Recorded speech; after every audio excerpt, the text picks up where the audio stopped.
You know that feeling, right? You've got a great idea, a totally solid plan, and then it just completely falls apart. So why does this happen? Well, we're going to explore the answer through a pretty surprising idea, the Sheikh Chilli principle. Let's dive in. I mean, it's a universal feeling, isn't it? You map out every single step to success. Maybe it's a new project at work, a personal goal, whatever, only to find yourself right back where you started. So, what's going on? Why is the road to failure so often paved with these amazing intentions?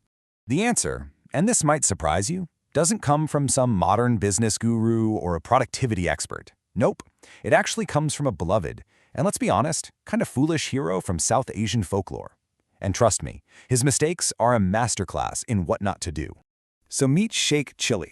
His name is literally shorthand for someone who's lost in a fantasy, just totally disconnected from what's actually happening. You know, a person with their head in the clouds. But here's the thing, don't let his foolishness fool you. His stories, they contain some of the most profound wisdom about that massive gap between our dreams and the reality of actually getting things done. Okay, so our first diagnosis for why things go wrong is what we're calling the folly of future focus. This is what happens when we get so lost planning for this brilliant, amazing future that we completely, totally neglect the one simple task we need to do right now. And this is just perfectly captured in Sheikh Chilli's most famous story. So his mother gives him one job. Super simple. Take this pot of milk to the market, sell it, and buy some stuff for dinner. That's it. A simple, achievable, in-the-moment task. I mean, what could possibly go wrong? Well, as he's walking, his mind starts to wander. Of course it does. He's not just going to sell the milk. Oh, no. He's going to sell the milk and buy a hen. And that hen shall lay eggs which will hatch into more chickens. And then he'll sell those for goats and cows. And then he'll become this incredibly wealthy merchant. And, eventually, of course, he'll marry a beautiful princess. You can just feel the delusion compounding, right? A whole fantasy world that's completely detached from the reality of the pot of milk balanced on his head. And this is the moment it all goes sideways. He gets so wrapped up in this imaginary future that he starts to physically act it out. He's imagining his future princess maybe being a little disrespectful, and in his head, he decides how he's going to react. He thinks, I'll just toss my head back proudly and say, no. And just like that, in the real world, the pot of milk goes crashing to the ground. His entire fantasy, his whole empire that was built on that one single task, shatters in an instant. He failed at step 1 because his mind was already on step 100. Now, this brings us to a really crucial difference. What Sheikh Chilli was doing wasn't visualization.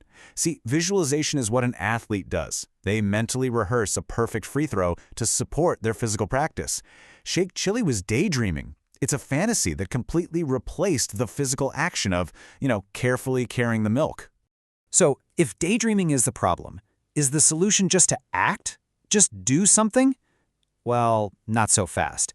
And that brings us to our second diagnosis, the danger of clever action. This is when our action, no matter how clever we think it is just fundamentally flawed from the get-go. This question is absolutely key. It is not enough to just do something. What you do and how you do it, that matters immensely. And Sheikh Chilli is about to teach us another hard lesson. This time, it's not about inaction. It's about the absolute wrong kind of action. So in another story, Sheikh Chilli is up a tree picking mangoes, and he's sitting on a big, sturdy branch. And then he has a clever idea, a real innovation. He thinks, hey, if I saw off the part of the branch that's connecting me to the trunk, I'll be able to reach even more mangoes. I think we all know where this is going. And yep, he, the branch, and all those mangoes just come crashing down to the ground. This story gives us one of the most powerful metaphors that exists. Don't saw the branch you're sitting on. Don't destroy the very foundation that is supporting you, all in the name of making a little progress. So, here's the crucial point. What often looks like a constraint is actually your foundation.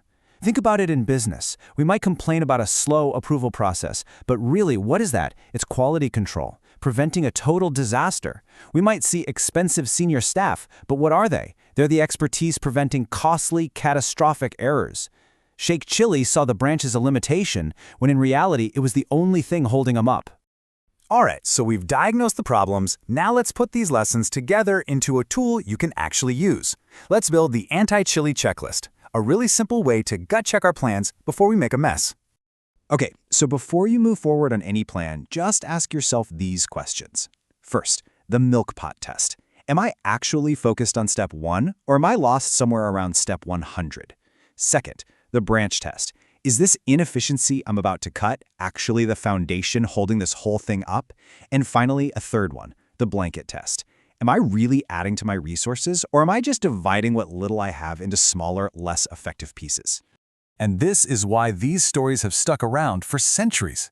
See, Sheikh Chilli isn't just some foolish character in a story. He's the part of all of us that dreams without doing, that acts without thinking.